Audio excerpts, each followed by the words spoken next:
السلام عليكم ورحمة الله تعالى وبركاته. وراها يا وحيلة هاي وحكست oo samaysid ogow qofka caqliga lihi waa qofka u arka farxadiisa xuquuq aan laga doodi karin macnaha inaad noqotid qof farxadda meesha ka helayo ama meesha uu noloshiisa ku qanacsanaanayo ama meesha uu jeclaanayo inuu wax ka qabsado dad kale inay maamulaan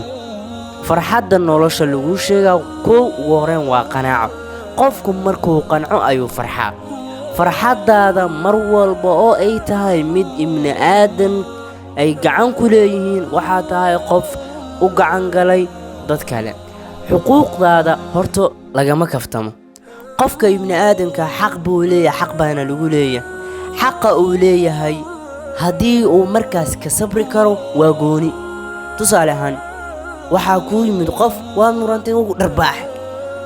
xaq waxaa ugu leedahay inaad ka aarsatid inaad ku xadgudubtana xaq uma leed oo wuxuu kuu geysto wax ka badan ay u geysatid mid labaadna ku furanto inaad iska cafiso tiraawniyo wardiga tag dar allan kugu cafiya ama iska cafisid waa gooni waa raganimo iyaduna waa karti iyo dadnimo dhanka farxadda marka qof baad nolol wadaagaheedeen ama saaxiibo aheedeen waxbaa dhexdiina maray qofkaas dartiis haddaad u murgootid waxaa tahay qof noloshiisa dayacay isku day farxadaada inay tahay mid aan laga doodi karin marnaba ma muran dhanaysa gelin farxadaada ama shaqadaada ama noloshaada ama diintaadu yaysan noqon mid dood gali karta qofku markuu faraxsan yahay waa markuu qanacsan yahay qofku markuu qanacsan yahayna waa marka uu haysto wax uu u arko wax weyn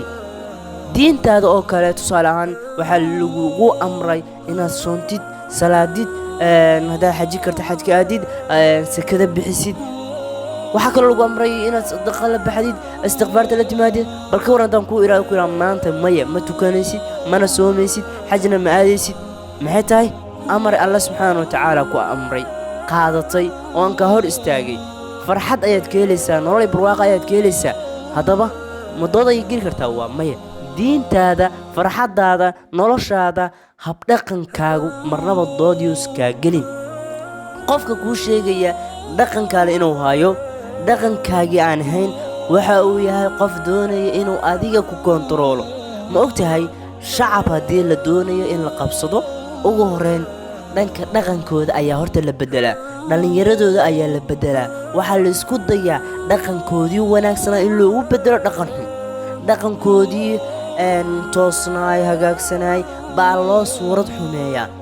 gabadha way xijaaban tahay way dhowrsoon tahay maasha allah markay wadada marayso qof walba xitaa mooryaanku ku hiibaysanaya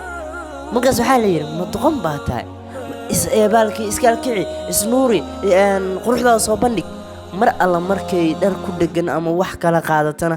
waxa ay tahay midaan xitaa saqiirka wadada jooga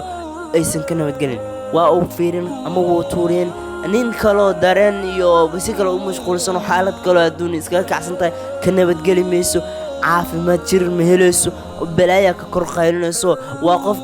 ibn aadan ku soo wada dhacday de qof quruxdeedii muujisay ha sugan inay caafimaad qabto horta waa ku jirayaan mid kale ah nin walba wuu hawaysan wuu damci wuu daneen inuu hadlo daneen halka gabadha asturan dhowrsoon xijaabkeedu nadiifka wadato jirkeeda dhan aan muuqanin qof walba ka hiibaysanayo waxay rabta ahaato hooyo walaal abba war nuucay rabta aan ahaato haddaan la qabin haddii la qababa waa laga hiibaysan waxaa leeyahay maxaan kuu qabanaa haddii baawur soo raacdo booska ugu qiimaha badan la fadhiisin sidaa darteed waxyaabaha aan dooda geli karin waa xakamida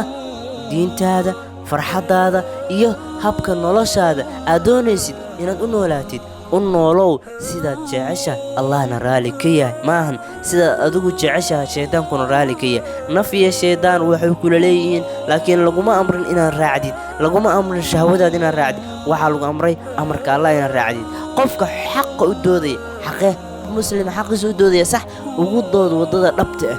haddaad gabar u doodaysid haddaad wiil u doodaysid ugu dood sida ilaahay subxaanahu wa tacaala in amray haddii nin ama naag wax xun sameeyaan laga yeeli maayo waxaan raalli baan ku ahayn waxaa lagu oofin wixii alla subxaana watacaala amre ayaa lagu oofin. mar walba waxaan dooda geli karin noloshaada iyo farxaddaada iyo diintaadu marnaba ay kaa gelin dood. waxaan rajaynayaa muuqaalkan wax uun inaad ka faa'iiday. haddaad nagu cusubtahay nagu soo biir ka mid noqo walaalaha ku xiran barteenan. hada bilaa towfiiq. assalaamu calaykum waraxmatullaahi wabarakaatu.